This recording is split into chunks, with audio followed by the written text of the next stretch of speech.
आप देख रहे हैं दुनिया भर की खबरें। आज है 17 अक्टूबर 2025 और ये नहीं आज की सुर्खियां। गजा में इस्राएली होस्टेजेस की लाशें ढूंढने की मुहिम हुई तेज। हमास बोला सीज फायर बचाने के लिए बॉडीज जल्द लौटाई जाएंगी। तबाही के बाद गजा के लोग लगातार अपने उजड़े घरों की तरफ कर रहे रुख। काफिलों का हौसला हर जंग पर भारी। गजा के साहिल पर मिली बहुत बड़ी मछली तो खबर मिलते ही भूखे लोगों का लग गया मेला। गजा में रोजाना पहुंच रही 560 टन खुराक। अफगानिस्तान बॉर्डर पर खुदकुश हमला, 7 पाकिस्तानी सिपाही हलाक। और काबुल में ईरान और तालिबान के ओहदेदारों की मुलाकात, सरहदी अमन को लेकर हुई बात। ये थी कुछ हेडलाइंस। इनके अलावा भी हैं कई अहम खबरें। आजाद बोल इंडिया में आपका खैर मकदम है। मैं हूं आदिल खान आजाद और यह है स्पेशल प्राइम टाइम शो दुनिया भर की खबरें। तो चलिए शुरू करते हैं तफसील से खबरों का ये सिलसिला। गजा में हर जगह इस्राएली होस्टेजेस की लाशें ढूंढने की मुहिम तेज हो गई है। मलबा हटाया जा रहा है, जमीन खोदी जा रही है। मकसद है लाशों को जल्द वापस देना ताकि दोबारा जंग छिड़ने से बचाई जा सके। ये बहुत नाजुक सूरत हाल है। दुआ कीजिए ये मशीनरियां कामयाब हो जाएं।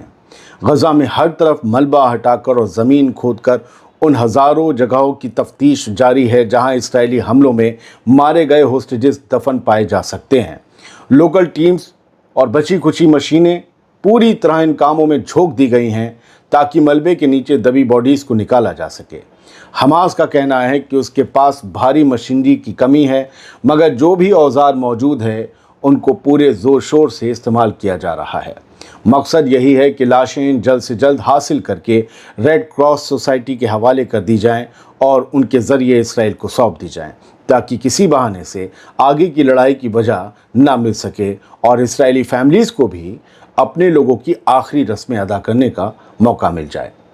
सीज़ फायर फ़िलहाल एक नाजुक मोड़ पर है। जिस दिन से हुआ था उस दिन ही नाजुक था। हमने कहा था हो गया है, खुशी मनाने का मौका है।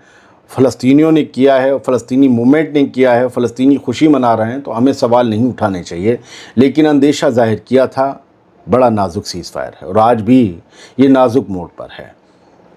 और अगर ये काम खुदाई का धीमा पड़ा तो टेंशन और ज़्यादा बढ़ सकती है, क्योंकि इसराइल ने तमाम होस्टेजेस की बॉडीज़ ना मिलने की सूरत में गजा पर दोबारा हमला करने की धमकी दी है।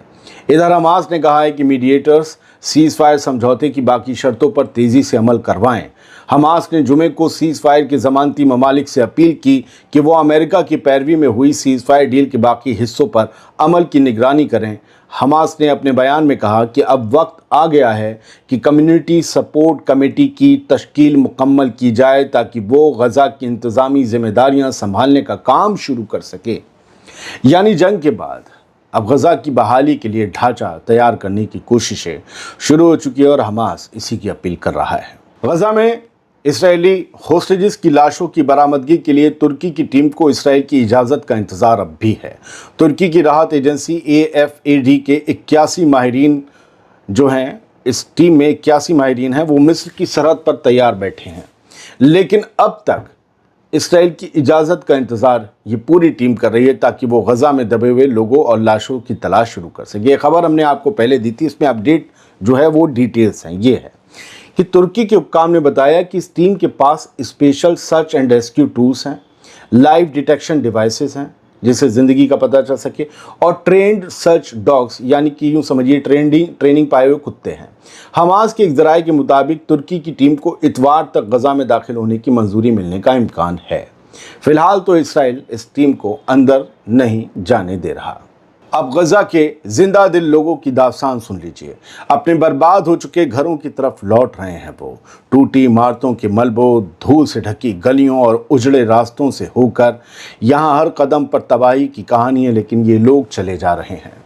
इन कहानियों के बीच एक नई उम्मीद भी पल रही है, एक मुस्तकबिल की उम्मीद। ये काफिले लगातार चल रहे हैं, वो थके हुए हैं मगर रुके नहीं हैं। वो बर्बाद रास्तों और तबाह हो चुके शहरों से धूल उड़ाते गुजर रहे हैं अपनी मंजिल की तरफ, अपने घर की तरफ। आदमी थक जाता है तो कहाँ जाता है? घर जाता है। वो भी घर जा रहे हैं। वो 2 साल से थके हुए हैं। हाँ, ये सच है कि गजा के ज़्यादातर घर गिर चुके हैं, मगर गजा के लोगों का हौसला किसी पहाड़ से भी ज़्यादा मजबूत है। वो खड़ा हुआ है। वो लौट रहे हैं, सिर्फ ईंटें उठाने नहीं बल्कि अपने ख्वाबों का घर दोबारा खड़ा करने, अपने आंगन में फिर से उम्मीदों के दरख्त लगाने। वो कह रहे हैं हम लौटते हैं अपनी गलियों को, चाहे अब कोई घर बाकी भी ना रहा हो, चाहे कोई दीवार भी सलामत ना बची हो, मगर हम लौटते हैं, हमें लौटना ही है। गज़ा की कई दर्दनाक कहानियाँ आपने सुनी होंगी, एक और सुन लीजिए। खान यूनिस के नासिर मेडिकल कॉम्प्लेक्स के बाहर सैकड़ों फैमिलीज जमा हैं। हर चेहरे पर इंतज़ार, हर आंख में सवाल है। वो अपने लापता अजीज़ों की तलाश में आए हैं, उन लोगों की पहचान करने जिनकी बॉडीज़, जिनकी लाशें अब नामालूम लिखी जाती हैं। पता नहीं उनके बारे में ये किसकी है, वो किसकी है, वहाँ जो रखी है उसका नाम क्या था। इसराइल ने एक एक्सचेंज डील के तहत दर्जनों शहीदों की लाशें वापस की हैं, मगर अब गज़ा के इन लोगों पर सबसे मुश्किल काम आ पड़ा है जो कुर्सियों पर बैठे हैं, और वो काम है सड़े गले जिस्मों में अपने ही लोगों को पहचानना। ये कितना मुश्किल काम है, जिसे कल वो नूरानी चेहरा कहते थे, अब उस चेहरे को सड़े गले लोगों में पहचानना है। खान यूनिस के नासिर मेडिकल कॉम्प्लेक्स में सब खामोश बैठे हैं। कोई चादर से ढके चेहरे को देख रहा है जो स्क्रीन पर फोटोज दिख रहे हैं शहीदों के, उनमें कोई कपड़े के टुकड़े से पहचानने की कोशिश कर रहा है। कोई रोते हुए बस इतना कहता है, शायद ये मेरा बेटा नहीं होगा। यहाँ हर चीख एक कहानी है, हर आंसू में एक टूटी हुई दुनिया है, पूरी दुनिया। गज़ा की ये लोग आज फिर अपने लापता अजीज़ नहीं बल्कि अपने जिगर के टुकड़े ढूंढ रहे हैं। स्क्रीन पर दिखाई जा रही ये लाशें सिर्फ जिस्म नहीं, ये गज़ा के दिल के टुकड़े हैं जिन्हें IDF जिंदा पकड़ कर ले गई थी, जिन्हें वापस बेजान वापस किया गया है। इनके साथ क्या किया गया है, और इनकी मौत के बाद भी इज्जत नहीं दी गई कि चलो सही से रख देते, लौटाना तो पड़ेगा। ये गज़ा की एक कहानी है। गज़ा के साहिल पर आज एक बड़ी मछली आ गई और देखते ही देखते वहां भूखे लोगों का मेला लग गया। जो जहां था दौड़ पड़ा, किसी ने हाथ में झूला उठाया, किसी ने कुछ और उठाया। कई दिनों से भूखे इन लोगों के लिए ये मछली किसी नेमत से कम नहीं। सीज फायर हो चुका है, राशन पूरा नहीं आ रहा, रोटी सबको नहीं मिल पा रही, मिल रही तो भरपेट नहीं। तबाह हो चुके गज़ा के इस किनारे पर जहां घर नहीं बचे, रोटी नहीं बची, वहां समंदर ने आज अपनी रहमत भेजी है। एक मछली भेजी है जो सैकड़ों पेटों की दुआ बन गई। गज़ा के लोग कितने भूखे हैं। बहुत से लोग जानना चाहते हैं कि तुर्की से एक काफिला छोटी कश्तियों का चला था, वो कहाँ है। वो बड़ा जहाज़ नहीं है, बड़ा जहाज़ और उसके साथ के जहाज़ तो पकड़ लिए इन्होंने फिर से। छोटा काफिला नहीं पहुंचा। वो जैसे फ्लोटिला आया था 35 दिन में, शायद वैसे ही आए या अब लौट जाए, क्योंकि सीज फायर हो गया है। सोचा सवाल पूछे जा रहे थे तो जवाब दे दूं, लेकिन गज़ा अब भी भूखा है, ये याद रखिएगा। गज़ा में वर्ल्ड फूड प्रोग्राम की मदद जारी है, मगर ज़रूरत का सिर्फ एक हिस्सा ही पूरा हो पा रहा है। सीज फायर के बाद से हर रोज़ तकरीबन 560 टन 560 टन खुराक गज़ा जा रही है, खाने का सामान गज़ा जा रहा है 560 टन, मगर अब भी ये मदद वहाँ की ज़रूरतों के मुकाबले बहुत कम है। यूनाइटेड नेशंस के वर्ल्ड फूड प्रोग्राम यानी WFP की तर्जुमान अबीर एतेफा ने जिनेवा में कहा कि सीज फायर ने हमें एक छोटा सा मौका दिया है और हम तेज़ी से काम कर रहे हैं ताकि उन फैमिलीज़ तक खाना पहुंचा सकें जो महीनों से नाकेबंदी और बेघरी और भुखमरी झेल रहे हैं। एतेफा ने कहा कि गज़ा में इंसानी मदद की सख्त ज़रूरत है और अगर रुकावटें जारी रहीं तो खुराक का बहरान फिर बढ़ सकता है। अफ़गानिस्तान की सरहद के करीब आज एक खुदकुश हमला हुआ, 7 पाकिस्तानी फ़ौजी हलाक हो गए, 13 ज़ख्मी। पाकिस्तान के सिक्योरिटी अफसरों ने बताया कि जुमे को अफ़गानिस्तान बॉर्डर के पास एक खुदकुश हमले में 7 पाकिस्तानी सिपाही मारे गए, 13 बुरी तरीके से ज़ख्मी हुए। ये हमला नॉर्थ वज़ीरिस्तान में एक फ़ौजी कैंप पर किया गया, जहां एक बम से लदी गाड़ी ने कैंप की दीवार से टकराकर धमाका कर दिया। 2 हमलावरों ने अंदर घुसने की कोशिश की, मगर फ़ौज ने उन्हें ढेर कर दिया। ये वाक़या उस वक्त हुआ जब पाकिस्तान और अफ़गानिस्तान के दरमियान जंगबंदी का नाजुक समझौता चल रहा था, जो 48 घंटे के लिए तय किया गया था। افغانستان کی دارالحکومت کابل میں ایران اور افغانستان کے طالبان عہدیداروں کے درمیان ایک اہم ملاقات ہوئی۔ مقصد تھا دونوں پڑوسی ممالک کے درمیان سرحدی سلامتی اور امن و امان کو مضبوط کرنا۔ اس بیٹھک میں ایران کے سفیر علی رضا بیگدیلی، ایرانی خارجہ وزارت کے محمد رضا براہمی اور طالبان کے وزیر داخلہ یعنی کہ ہوم منسٹر سراج الدین حقانی شامل تھے۔ دونوں طرف سے نشے، تسکری یعنی اسمگلنگ، اس پر قابو پانے اور ساجھا سرحدوں پر نگرانی اور تال میل بڑھانے پر تفصیلاتی بات چیت ہوئی، یا یوں کہیں کہ تفصیلی بات چیت ہوئی۔ ایرانی ڈیلیگیشن نے کہا سرحدوں پر قائم امن دونوں ملکوں کے مستقبل کے لیے ضروری ہے اور ہر مسئلے کا حل گفتگو اور تعاون یعنی کہ کوآپریشن سے ہی نکل سکتا ہے۔ وہیں حقانی نے کہا کہ طالبان تمام ملکوں خاص کر اپنے پڑوسی ممالک کے ساتھ عزت اور احترام پر مبنی رشتے چاہتے ہیں۔